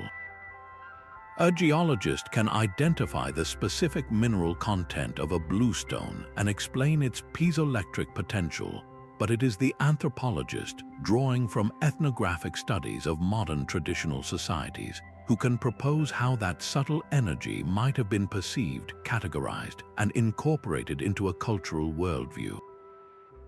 The astronomer can calculate a precise lunar alignment, but the historian of religion can illuminate why that specific celestial event held profound mythological significance, turning an astronomical event into a sacred one. This fusion prevents us from making the classic error of reductionism, the mistake of believing that because we can explain how a society moved a multi-ton block of stone, we therefore understand why they felt it was so vitally important to do so. The how is a feat of engineering, the why is a window into the human soul. Ultimately, embracing this multidisciplinary mindset is an act of humility and respect. It is an acknowledgement that the people who built these monuments did not live their lives in separate, specialized compartments. Their understanding of the world was holistic, blending observation of the natural environment with spiritual belief, artistic expression, and social organization. To honor their achievement, we must strive for a similar synthesis in our own exploration. By building a conversation between the scientist in the lab coat and the historian in the archives, between the physicist with her sensors and the indigenous elder with his stories, we do more than just solve an ancient puzzle. We begin to listen with all the tools at our disposal to the full, magnificent symphony of meaning that these stones have been holding in silence for thousands of years. As we push the boundaries of our understanding, unearthing new theories and applying advanced technologies to these ancient stones, we must pause and ask ourselves a crucial, guiding question. Just because we can study something, does that mean we should? And if so, how do we do it responsibly? The pursuit of knowledge, no matter how exciting, cannot exist in an ethical vacuum. When we interact with megalithic sites, we are not merely examining inert rocks. We are engaging with living heritage, sacred landscapes, and the cultural identity of descendant communities. This demands a framework of profound respect and ethical stewardship, ensuring that our quest for enlightenment does not inadvertently become a force of erosion, both physical and cultural. One of the most immediate and visible ethical challenges is the impact of mass tourism. Sites like Stonehenge or Machu Picchu attract millions of visitors each year, and while this interest is a testament to their enduring power, the sheer volume of feet, hands, and breath places these fragile monuments under immense strain. The constant vibration from footfall can destabilize ancient foundations. The oils from human hands degrade carved surfaces, and even the microclimate within an enclosed chamber can be altered by the presence of too many people. The solution isn't to lock these wonders away, but to manage access with innovative and sustainable strategies. This includes building sensitive viewing platforms that keep crowds at a respectful distance, implementing timed ticketing systems to prevent overcrowding, and creating high-quality, immersive virtual reality experiences that can satisfy public curiosity without contributing to physical wear and tear.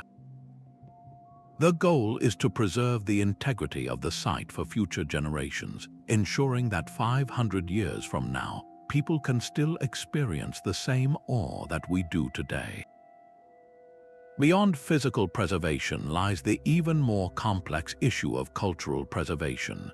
For centuries, the narrative surrounding megaliths was dictated solely by Western academics and institutions, often to the complete exclusion of the very communities for whom these sites hold deep, ongoing significance. This has led to a history of cultural appropriation, where sacred symbols are stripped of their meaning and repurposed for commercial gain, and where indigenous knowledge is dismissed as superstition rather than valued as a vital source of insight. The infamous incident of a tourist who chipped off a piece of a moai on Easter Island to keep as a souvenir is an extreme example, but it symbolizes a broader attitude of entitlement and disrespect. A more ethical approach requires a fundamental shift from speaking about these communities to speaking with them. It means involving local and indigenous groups as essential partners in every stage of research, from the initial planning of an excavation to the final interpretation and presentation of findings. This collaborative model fosters a two-way dialogue where scientific data can be enriched by oral traditions, creating a more holistic and accurate understanding. This respect for cultural context also extends to the wilder shores of theoretical speculation. While it's fascinating to explore ideas about ancient energy grids or lost civilizations, researchers have a responsibility to ground their theories in evidence and avoid sensationalism that disrespects the achievements of past cultures. Attributing the construction of the pyramids to aliens or Atlanteans, for instance, is not just scientifically dubious. It is often a deeply colonialist trope that implicitly suggests that the indigenous people of the region were incapable of such genius on their own. It robs them of their heritage and perpetuates a harmful narrative. Ethical scholarship celebrates the demonstrated ingenuity of ancient cultures without needing to resort to extraterrestrial or superhuman explanations. It focuses on the remarkable truths that evidence can support, which are often far more impressive than any fiction. Ultimately, ethical megalithic research is about recognizing that these stones are more than just objects of study. They are a bridge. They connect the past to the present, the academic to the spiritual, and the local to the global. By approaching them with humility, collaboration, and a commitment to preservation, we do more than just protect physical artifacts. We honor the continuous human story they represent, ensuring that our exploration of these mysteries adds a respectful and constructive chapter to that story, rather than one of exploitation or loss. This conscientious path is the only way to ensure that the hidden scripts we seek to decode are not erased by the very hands trying to read them. Standing on the shoulders of the technological revolution we've already witnessed, the future of megalithic studies shimmers with almost limitless potential. We are no longer limited to what we can see with the naked eye or unearth with a trowel. We are entering an era where artificial intelligence can sift through mountains of data to find patterns invisible to human researchers. Imagine feeding thousands of images of megalithic art from across the globe into a sophisticated neural network. This AI could analyze the precise curvature of spirals, the frequency of specific geometric patterns, and the spatial relationships between symbols, potentially identifying a common visual language or uncovering regional dialects in this stone-born communication. This isn't about replacing archaeologists, it's about giving them a powerful new collaborator, one that can process information on a scale we never thought possible, pointing human intuition toward connections we might have missed over centuries of study. Alongside AI, advanced dating methods are poised to refine our timeline of human achievement with astonishing accuracy. Techniques like cosmogenic nuclide dating, which measures the buildup of rare isotopes on rock surfaces exposed to cosmic radiation, can tell us not just when a stone was quarried, but how long it lay on the ground before being erected, or even if it was moved or repositioned centuries later. This level of detail transforms a static monument into a dynamic biography, allowing us to chart the life story of a site like Stonehenge across millennia, understanding it not as a single event but as a constantly evolving project that responded to the changing needs and beliefs of countless generations. This temporal precision will finally allow us to answer questions like whether certain building techniques spread from one culture to another or were born independently, settling debates that have simmered for decades. The very landscape of exploration is also expanding quite literally beneath the waves. As sea levels have risen since the last ice age, vast stretches of coastal land that were once home to ancient settlements now lie submerged. The discovery of complexes like Doggerland in the North Sea hints at a lost world waiting to be mapped. Future research will increasingly turn to underwater archaeology, using robotic submersibles and advanced sonar to scan the seafloor for drowned monoliths and sunken circles. These underwater sites, preserved in a cold, dark time capsule, could offer an unprecedented snapshot of megalithic culture untouched by later agricultural or industrial activity, potentially revealing the very origins of this monumental tradition on now vanished coastal plains. Furthermore, we are beginning to appreciate how these structures existed within a living, breathing planet. Future studies will deeply investigate the climate conditions that prevailed when these monuments were built. Were they erected during periods of unusual stability or in response to climatic stress, serving as centralizing symbols to unite people in the face of environmental change? By analyzing pollen samples and soil cores from around the stones, scientists can reconstruct the ancient environment, understanding whether a circle was built in a clearing of a sacred forest, on a windswept plain, or near a vanished lake. This ecological approach positions megaliths not as separate from their environment, but as active participants in it, their placement a deliberate choice reflecting a deep understanding of local ecosystems, weather patterns, and resource availability. The focus will also turn inward to the human experience itself. Psychological and physiological studies will seek to quantify the awe we feel. Using wearable technology like EEG headbands and heart rate monitors, researchers can now take detailed readings of visitors as they walk into a stone circle or enter a darkened passage tomb. Do these spaces consistently lower cortisol levels, induce alpha brainwaves associated with relaxed focus, or cause a measurable shift in heart rate variability? By gathering this biometric data, we can move beyond subjective accounts and begin to build a scientific understanding of how these ancient architects designed spaces to deliberately manipulate human consciousness, creating environments engineered for ritual, healing, or profound spiritual encounter. This entire endeavor is becoming increasingly global and inclusive. As researchers from diverse cultural backgrounds enter the field, they bring with them new perspectives and questions that challenge the Eurocentric focus of the past. This infusion of fresh viewpoints is crucial. A scholar raised with an understanding of Vastu Shastra principles might look at the layout of a European henge and see alignments others have missed, while a researcher familiar with Polynesian navigation traditions might interpret the placement of moe in a completely new light. This collaborative, worldwide conversation is our best hope for discerning what is truly universal in the megalithic impulse, a shared human response to the cosmos, and what represents a unique cultural adaptation to a specific time and place. This forward-looking excitement is not confined to academics in ivory towers. It actively invites participation from everyone captivated by these ancient stones.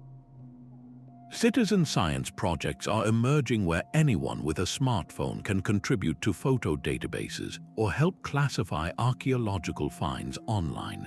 Crowdfunding campaigns are enabling new excavations and surveys, allowing the public to directly support the research they are passionate about. The story of the megaliths is still being written, and each new technological breakthrough, each fresh perspective, adds another sentence to that narrative. We are all witnesses to this new golden age of discovery, a time when the silent stones are beginning to speak louder than ever before, offering insights that could fundamentally reshape our understanding of human ingenuity, resilience, and our timeless desire to connect with something greater than ourselves. Of course, the pursuit of alternative explanations for these ancient wonders is a thrilling and necessary part of the process, a journey that requires both an open mind and a discerning eye. It's a path that walks the fine line between creative speculation and grounded evidence, and to navigate it successfully, we must be willing to engage in a bit of intellectual housekeeping, carefully separating the wheat of compelling possibility from the chaff of outright fantasy. This isn't about shutting down imagination. It's about channeling it productively, ensuring that our fascination doesn't lead us to overlook the truly remarkable reality of human achievement in favor of more sensational, but ultimately less satisfying fiction.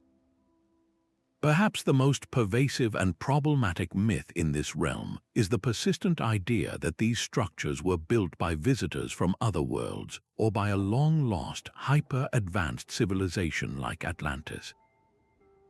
While these narratives make for compelling science fiction, they consistently crumble under the weight of actual archaeological evidence. The theory often hinges on a single, flawed premise, that ancient people were simply incapable of such feats.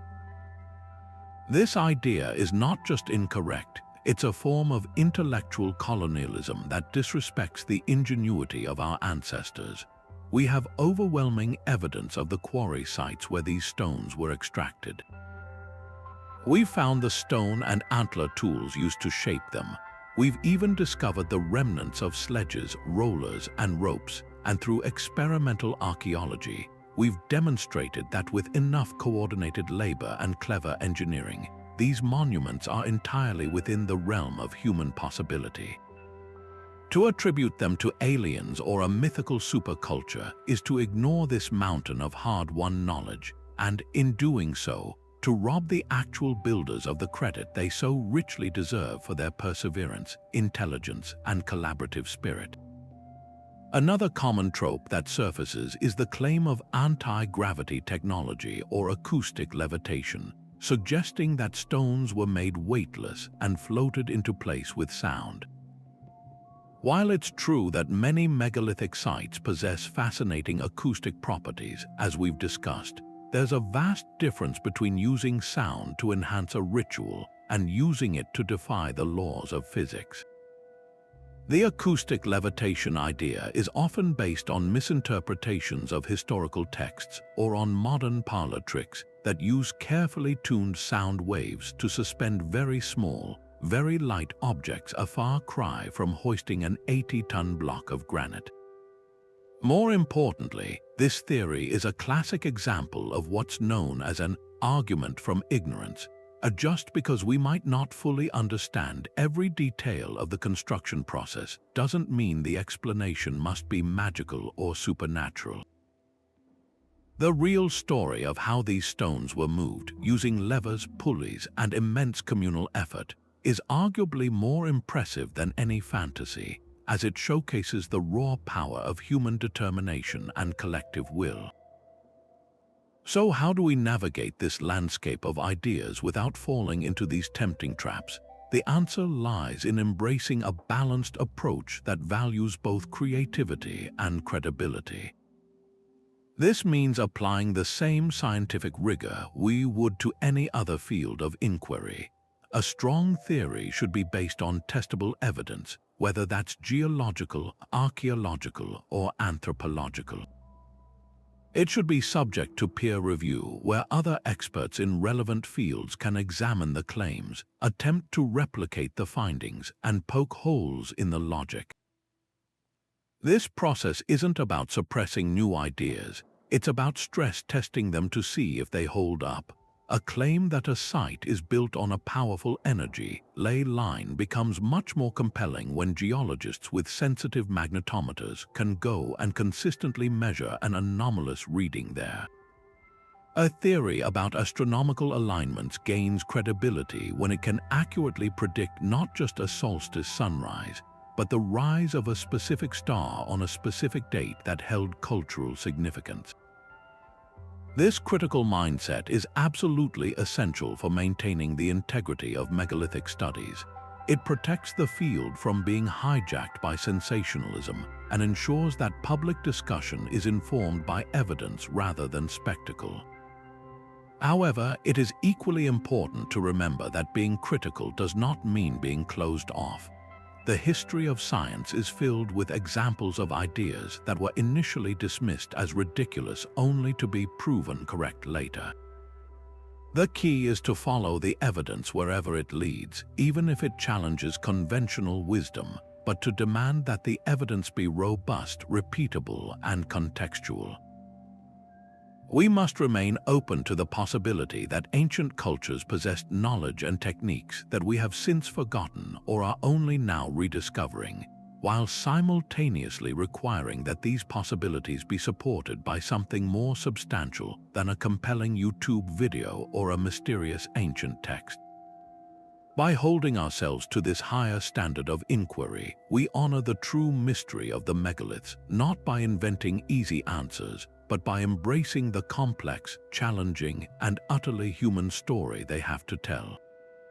Perhaps the most striking lesson lies in the sheer power of collaborative problem-solving. These were not projects commissioned by a solitary genius, but the culmination of entire communities working toward a shared, monumental vision. Moving an 80-ton sarsen stone across 20 miles of rolling countryside, or transporting bluestones from mountains over 150 miles away required a breathtaking level of coordination. This involved logistically complex operations, quarrying teams, transport crews, rope makers, toolsmiths, and food providers all working in a synchronized symphony of labor. There were no command centers or digital spreadsheets. This was coordination built on oral tradition, shared cultural belief, and a common understanding of the goal. This ancient model of large-scale collaboration, where every individual had a role in a project that would outlive them by centuries, offers a powerful alternative to our modern, often siloed approaches to grand challenges. It reminds us that the most enduring innovations are rarely the product of isolated competition, but of a community's collective will and organized effort. This ingenuity is further magnified by their masterful adaptation to the materials and environment. The builders did not seek to conquer their landscape with imported resources or force it into submission. They instead developed a profound intimacy with it. They understood the unique properties of local stone, the way sandstone could be shaped, how granite fractured along natural lines, or the acoustic and piezoelectric potential of quartz-rich rocks. Their engineering was an elegant dialogue with the geology beneath their feet. At Machu Picchu, they used the natural fissures in the bedrock as foundations, shaping their structures to follow the contours of the mountain itself. At Stonehenge, they employed sophisticated woodworking joints like mortise and tenon, typically used for timber, to lock massive stones together with timeless stability. This was sustainable engineering in its purest form, using what was locally available, understanding its inherent qualities, and designing in harmony with those properties rather than against them. In an era defined by resource extraction and complex global supply chains, their example is a masterclass in elegant, locally sourced, and environmentally intelligent design. The timescale of their ambition is perhaps the most humbling lesson for our short-term-oriented world. These were not projects planned for a quarterly report or even a single lifetime. The construction of major megalithic complexes spanned generations, even centuries. This required a cultural commitment to a vision so powerful that grandparents would begin a work their grandchildren would ultimately complete. This long-term perspective is almost alien to our modern mindset, yet it is precisely what allowed them to create legacies that have endured for millennia. They were building for eternity, not for expediency. This challenges us to reconsider our own planning horizons, especially when facing slow-moving but existential threats like climate change or the preservation of digital culture. How do we make decisions today that will benefit people 1,000 years from now? The megaliths stand as a silent, powerful argument for intergenerational thinking, proving that the most meaningful innovations are those that pay dividends not for years but for ages. Ultimately, these ancient stones teach us that true innovation is not solely about technological complexity. It is about the application of intelligence, observation, and collaborative spirit to solve a problem with the tools at hand. They achieved timelessness without steel, precision without lasers, and collaboration without the internet. Their legacy urges us to look beyond high-tech solutions for every modern challenge and to rediscover the power of human coordination, environmental harmony, and patient, long-term vision. In their enduring presence, we find a blueprint for building a world that is not just advanced, but wise, a world whose greatest monuments are not its speed or its power, but its resilience and its enduring care for the future. The true magic of these ancient stones isn't just locked away in academic journals or behind velvet ropes at distant sites. It lives and breathes in the spark of curiosity they ignite in every person who sees their image or hears their story. Fostering that connection between the public and these monuments is not a secondary concern. It is absolutely vital for their survival and for the continued unraveling of their mysteries. This begins with making the incredible story of megaliths accessible to everyone, no matter where they are in the world. High-quality documentaries, powered by stunning cinematography and computer-generated reconstructions, can transport viewers directly into the past, allowing them to witness the summer solstice sunrise at Stonehenge, or walk the bustling construction site of the Great Pyramid as it might have appeared 4,000 years ago. These productions do more than just inform. They evoke the awe and scale of these places, creating an emotional connection that a textbook simply cannot match. Similarly, the rapid advancement of virtual and augmented reality technology is revolutionizing access. Imagine putting on a headset and suddenly standing in the center of the Callanish stones under a starry Scottish sky, with constellations blooming overhead and the stories of their alignments unfolding around you. Or using a smartphone app to point your camera at a bare field and see a digital recreation of a long-lost timber circle spring to life from the grass. These tools are not gimmicks. They are powerful portals that demolish the barriers of distance and cost, offering immersive, educational experiences that can inspire the next generation of archaeologists, historians, and simply curious minds. Beyond passive viewing, the most powerful form of engagement is active participation. This is where the growing movement of citizen science truly shines, transforming global curiosity into tangible, valuable research.